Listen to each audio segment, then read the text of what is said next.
Hello students, in this video we will be solving few more questions from the topic complex numbers. Right, the questions are very easy. Now the next question is let S be a set such that Z belongs to complex numbers, and this is the condition, and all of us can pretty well do these type of questions, dear students. Take Z is equals to x plus iota y, so 4 times Z square will be x plus iota y whole square plus Z bar, which is Z bar will be x minus iota y complex conjugate, that will be x minus iota y is equals to 0. Now if I expand this, I get x square plus I square y square will be minus y square plus iota into 2xy. I hope you know this part. Now whenever a complex number is 0, that means the real part is 0 and the imaginary part is 0. What is the real part here, dear students? The real part is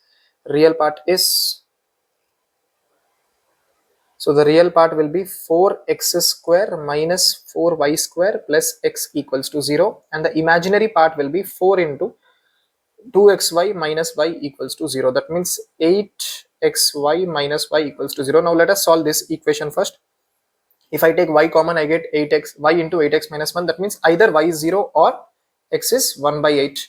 Now case 1, dear students, case 1 is if y is 0. So let us substitute that in equation 1. That's it. Very simple. So we get 4x square minus 0 plus x equals to 0. So if I take x common, I get x into 4x plus 1 equals to 0. That means either x is 0 or x is minus 1 by 4. That means, dear students, z1 will be a point that is 0 comma 0, and z2 will be a point that is minus 1 by 4 comma 0, dear students. Now let us take case 2. Case 2 will be if x is equals to 1 by 8. If x is equals to 1 by 8, we get 4 into 1 by 8 whole square. That means 4 divided by 64, dear students. 4 divided by 64 minus 4y square, and then we have plus 1.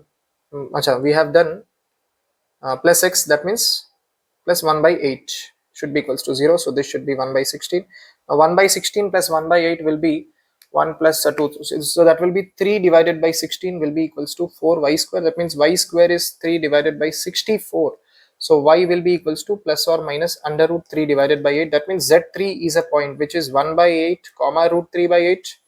And z4 is a point that is 1 by 8 comma minus root 3 by 8, dear students. So now what is he asking here? He's asking us to find the value of mod z whole square, right? Sigma z belongs to s mod z whole square, right? So that means mod z1.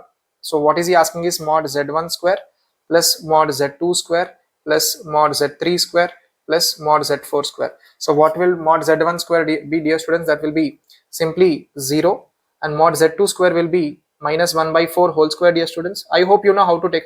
Acha, what is z2 here? That is minus 1 by 4 plus 0 into iota. And what is z3 here, dear students? z3 is 1 by 8 plus I root 3 by 8, and z4 is 1 by 8 minus I root 3 by 8. So mod z3 square will be 1 by 8 whole square plus under root 3 by 8 whole square will be 3 divided by 64, and mod z4 whole square will be 1 by 8 whole square plus minus of under root 3 by 8 whole square, that will be 3 divided by 64. So what do we get? 1 by 16 plus 1 by 64 plus 3 by 64 plus 1 divided by 64 plus 3 divided by 64.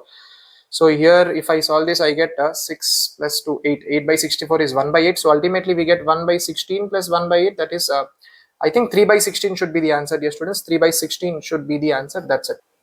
So now let us go to the next question, dear students. Next question, he says, okay, now so most of the students felt this is a lengthy question. I don't know. Yeah, but I think this can easily be done. See, alpha is minus 1 plus I root 3 by 2, and beta is minus 1 minus I root 3 by 2. That means alpha is simply omega and beta is omega squared, dear students. If you carefully observe the brackets here, what is he asking is this sum plus this sum plus this sum. If you carefully observe the brackets here, we have a constant 7, minus 7 and 9. We have 9, 7 and minus 7, 9 and 7, right? So we will do one thing. Acha, what do we know? That we know that 1 plus omega square is 0, and we also know that omega cube is 1, right? All of you must be knowing this.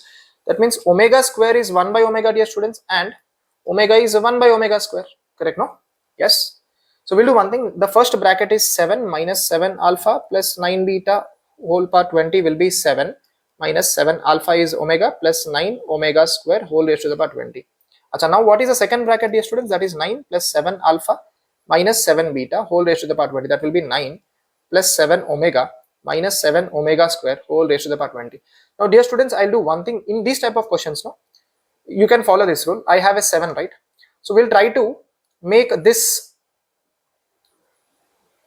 part as 7. How do we make that part as 7? We can multiply and divide with omega square. So we can get 9 omega square plus 7 omega cube minus 7 omega power 4 divided by omega square whole raised to the power 20. So what do we get, dear students?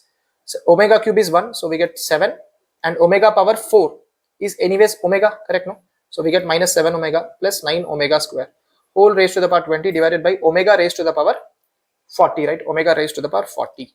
Acha, omega raised to the power 40 is nothing but omega raised to the power 40 is nothing but omega raised to the power 39 into omega. Acha, omega raised to the power 39 is anyways 1, dear students. That means it is 1 by omega simply. That means we can write this as 7 minus 7 omega plus 9 omega square into omega power 20 into omega square, dear students. That means similarly you can now try it yourself, dear students. The third bracket, which is minus 7 plus 9 alpha plus 7 beta whole raised to the power 20. This you can try it yourself, dear students. You will definitely be getting this as the value. You can try it yourself, right? We can multiply. Now here we'll multiply and divide with omega. You can try it. That means this sum I'm writing it here. First let us find the sum of the first 3 brackets. That will be nothing but, so this is common, right? So if I take that part common, I get 7 minus 7 omega plus 9 omega square whole raised to the power 20. If I take that common, dear students, what will be remaining in the first bracket? 1 will be remaining. I mean, if I take that common, and from here what will be remaining? Omega square will be remaining, and from here we will omega will be remaining. That means this is 0. So anything multiplied by 0 is 0. That means this sum of the first 3 terms is 0. Now what do we do with this part? 14 plus, so the 14 plus 7 alpha plus 7 beta whole raised to the power 20 will be 14 plus 7 omega plus 7 omega square whole raised to the power 20. Definitely we can take 7 common, dear students. Omega plus omega square is what we are interested in. Omega plus omega square is minus 1. So the question is as simple as that. 14 minus 7 is 7. So he's asking us to find the value of, it is m raised to the power 10. That means m is 7. So 7 should be the answer. That's it from this video, dear students. Meet you with the next one.